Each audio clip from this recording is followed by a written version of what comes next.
República Dominicana, muy buenos días. Aquí estamos, de nuevo una camada de los polvos del Sahara y ustedes podrán ver cómo está el cielo. Sin embargo, el Indomet dice que a pesar de los polvos del Sahara, bueno, pues podríamos nosotros tener lluvia en el día de hoy. Pero de momento, pues a seguir cuidándonos del impacto de estos polvos del Sahara.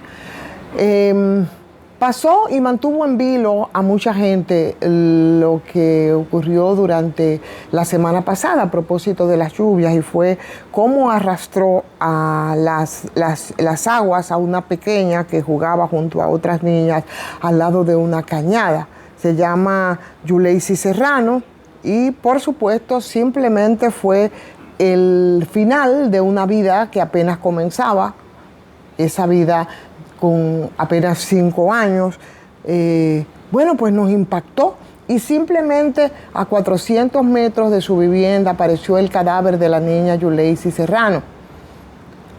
Travesuras infantiles de 3 pequeñas que terminaron en una tragedia, y esa tragedia enlutó a una familia y ha dejado un trauma psicológico bastante grande.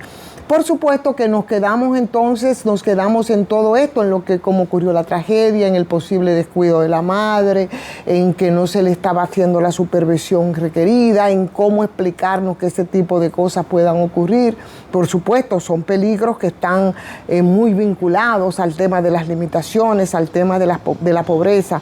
Sin embargo, hay un elemento importante que a mí me gustaría destacar, y lo digo con mucha honestidad, y es algo sobre lo que voy a hacer algunas indagatorias. Yo conversaba con Altagracia Salazar, la llamaba y le decía, vaya, me tienes un elemento interesante para hacer un trabajo, para profundizar en un trabajo de investigación que tiene que ver con el tema de la indocumentación a niños y a niñas dominicanos, que no de ascendencia haitiana, porque aquí ciertamente, como señalaba la Morena, cuando se habla ya de dotar de documentación a niños que civilmente no existen, y eso es un drama y una tragedia que desde hace muchísimo tiempo afecta a muchos niños y niñas dominicanas que no tienen nada que ver con la ascendencia haitiana. Bueno, pues como que se sueltan los demonios y empiezan de una vez todos los ultranacionalistas a hablar de que se quieren nacionalizar niños y niñas haitianos, y toda esa parafernalia que desde el prejuicio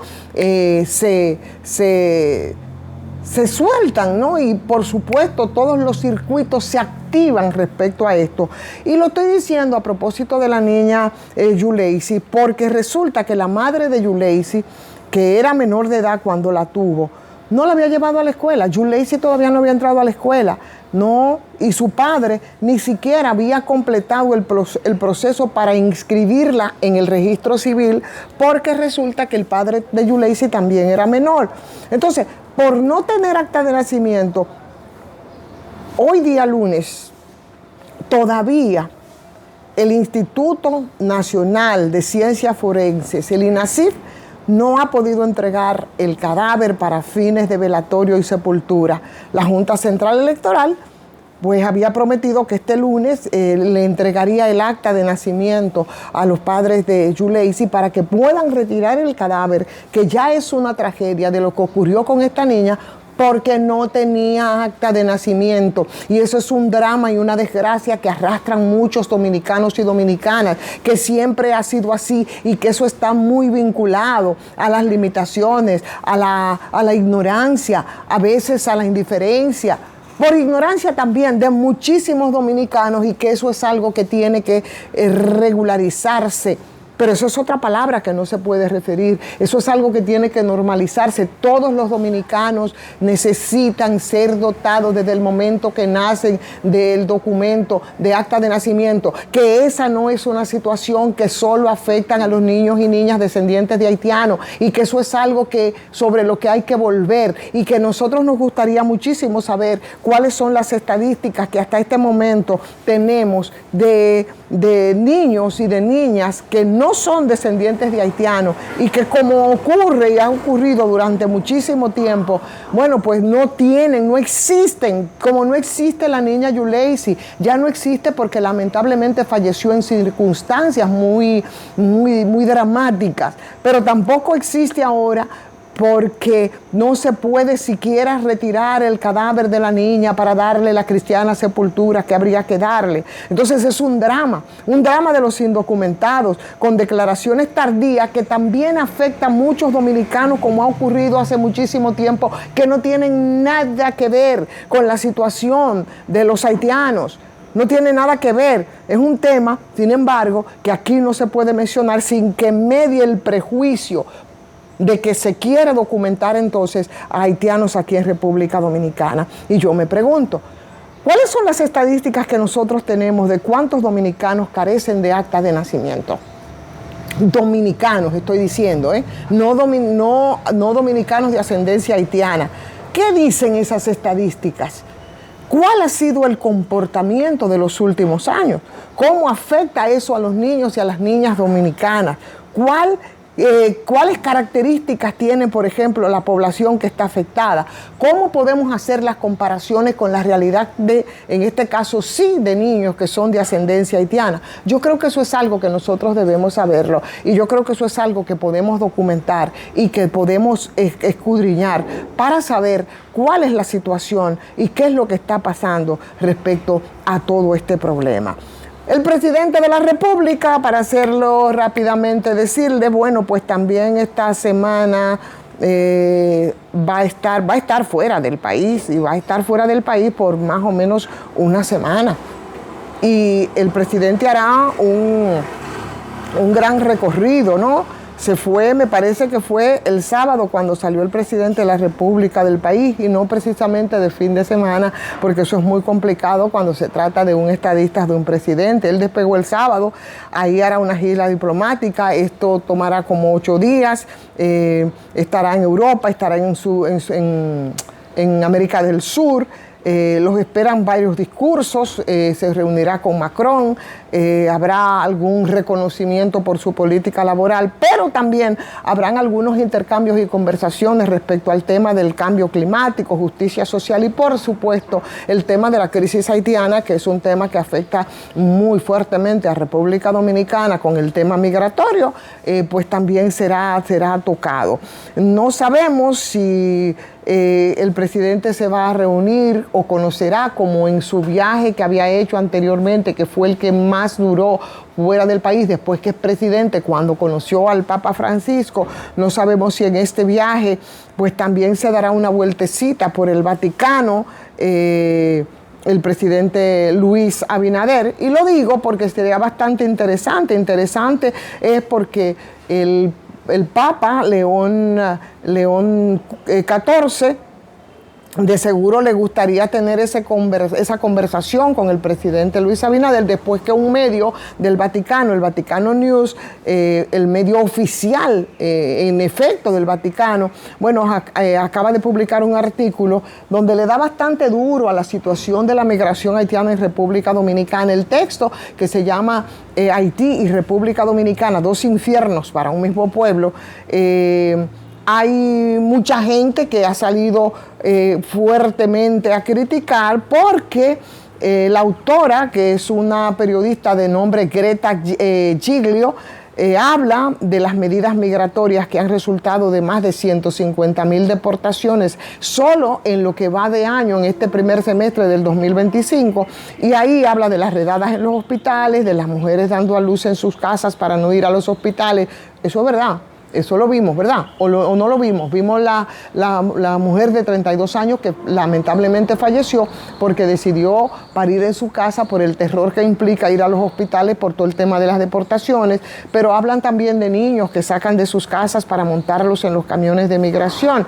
En fin, que todo eso sería un tema bastante interesante y que suponemos que trataría el presidente de la República en caso de que ahora, en este viaje por allá, por los Europas y sobre todo si se da un cruceteo por el Vaticano, bueno, pues conversaría con el presidente Luis Abinader.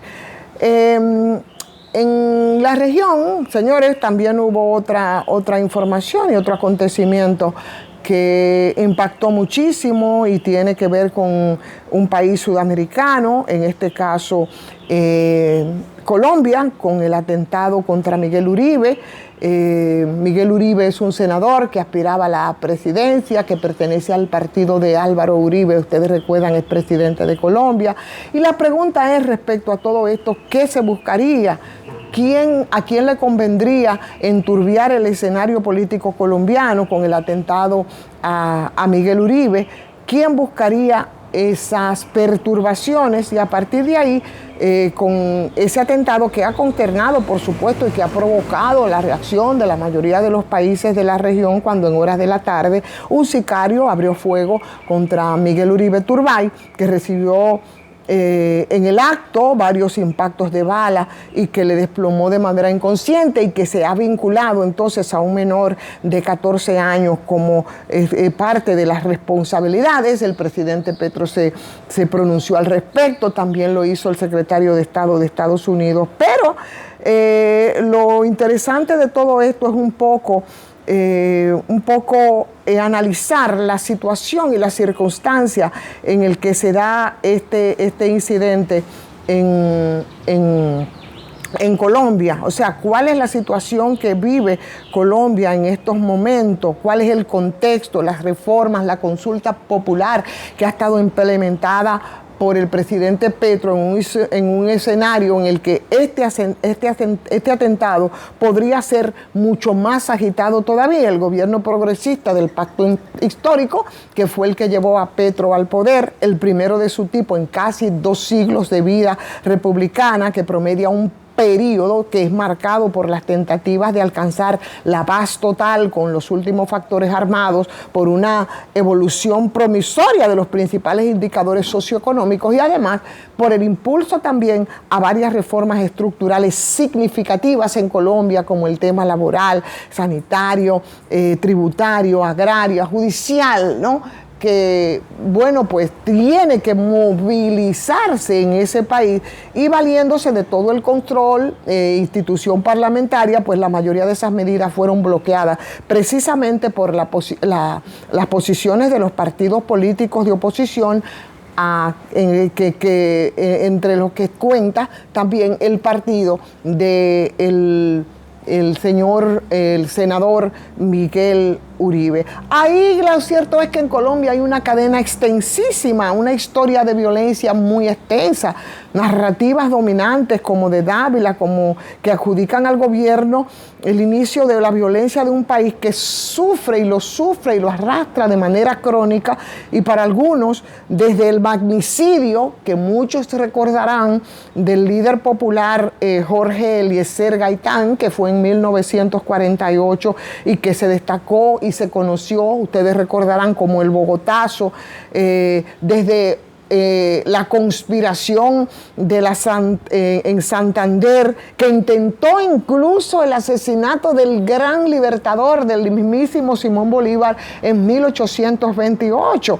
O sea, hace casi 2 siglos. O sea que la violencia ha sido un factor tan omnipresente en la vida política de Colombia y un recurso tan usado y tan frecuente a manos de las oligarquías, evidentemente, que el país generó una especie como de disciplina muy singular para estudiar los orígenes, para estudiar las causas probables de eso que mi amigo definía como la violentología, ¿no? Que desde hace tiempo, bueno, pues afecta al hermano país de Colombia. En fin, así iniciamos la semana. La iniciamos también con el apresamiento de Ángel Martínez, ahora para ir a Santiago, no acusado en este caso, y esto podría cambiar todo el panorama respecto a las acusaciones que se le han hecho a Ángel Martínez, que ya son 20.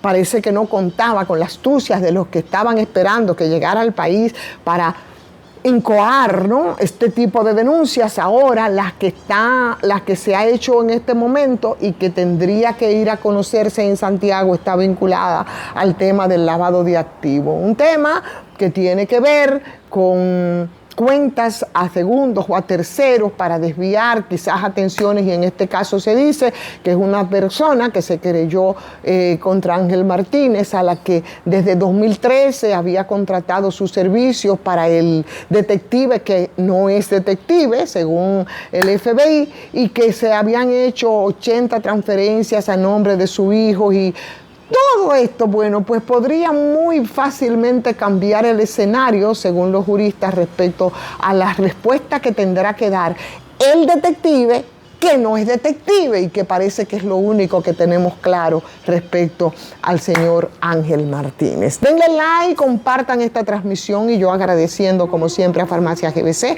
20% de descuento en todas sus sucursales. Inicia la semana, mañana es martes, suscríbanse para que nos reencontremos de nuevo en otra transmisión de Soy Ivonne Ferreras. Hasta mañana.